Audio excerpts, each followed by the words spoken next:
A state could make Bitcoin legal tender, but that has two huge problems. First, Bitcoin's not a stable store of value. Prices have been all over the place, down to a penny, to as high as $60,000 a coin, and then back down to $40,000. It bounces around too much. Not a stable store of value. But even worse, it's not allowed under the Constitution as legal tender. You can't make it. That means every transaction you take with Bitcoin is taxed. It's taxable. But what if the state combined the convenience of Bitcoin with the constitutional provision of gold and silver coins? That would be revolutionary. Now remember, under the Supreme Court's 1837 ruling in Briscoe versus the Bank of Kentucky, states can issue representative money as long as it's fully backed by gold and silver coins. Thus, a gold-backed, state-issued cryptocurrency should be totally legal. People could use gold and silver-backed cryptocurrency as money without the state, but again, it would be taxable if the gold changed value relative to paper money. And that's precisely why we like gold, because gold increases in value relative to paper. In 1970, the price of gold in America was artificially held at $35 an ounce. Recently, it's been around $2,000 an ounce. Has its value really risen that much? Well, maybe it's just that the value of our paper dollar has gone down that much. Now, I want to read from Investopedia.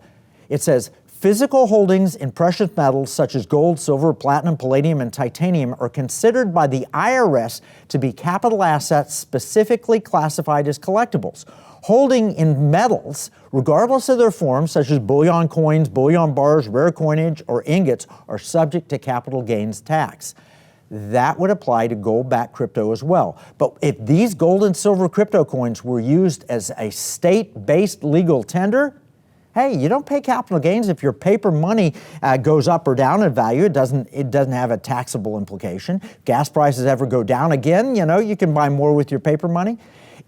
And you don't get a capital loss when gas prices go up. That's because paper money is legal tender.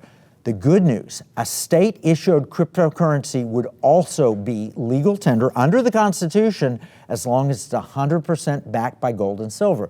That solves problem number one and potentially gives you an escape hatch in the case of problem number two. If they crater the dollar, you could have a gold-backed currency that you could move into, 100% supported by the state, protected from foreign attack. Now, as for problem number three, if we built a state-based gold and silver-backed cryptocurrency, we could build in protections for people, much like a Bill of Rights. Under the Constitution, you should not be deprived of property without due process. Yeah, the federal government once confiscated all public holdings of gold under FDR, but I'm not sure that they'd have the power if the gold were held as legal tender by a sovereign state. This is what is so crucial. If we understand that Texas, for example, and here's an example, a representation, could produce a gold coin, and they could issue it in the form of a digital currency, and you could use it with a debit card, think about how that could solve all three problems that we've encountered with economic warfare: inflation, foreign attacks on our currency, and the risk of our foreign government trying to control our money to control us.